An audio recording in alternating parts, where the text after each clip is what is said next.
ختم ہو چکا ہے. وَمَا كَانَ مُحَمَّدٌ أَبَا أَحَدٍ مِّن رِّجَالِكُمْ وَلَٰكِن رَّسُولَ اللَّهِ وَخَاتَمَ النَّبِيِّينَ کہ محمد صلی اللہ علیہ وسلم تمہارے مردوں میں سے کسی کے باپ نہیں لیکن آپ اللہ کے رسول ہیں اور خاتم النبیین ہیں. اللہ نے وضاحت کر کے یہاں پہ بیان فرما دیا کہ آپ کے بعد کوئی نبی اب نہیں آنے والا ہے. حتیٰ کہ نبی کریم صلی اللہ علیہ وسلم کی حدیث ہے,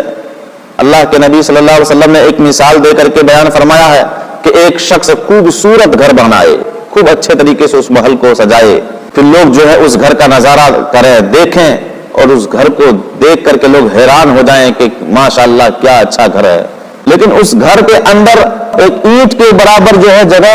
چھوڑ دیا جاتا ہے. پھر لوگ دیکھتے ہیں اور کہتے ہیں کہ یہ ایک چھوٹی سی جگہ کو کیوں چھوڑ دی گئی ہے ایک اینٹ کے برابر. نبی کریم صلی اللہ علیہ وسلم کہتے ہیں کہ میں اسی لحاظ سے آخری اینٹ کی طرح ہوں, اب میرے بعد کوئی نبی نہیں آئے گا, اور جو نبوت کا دعویٰ کرے گا وہ جھوٹا ہوگا.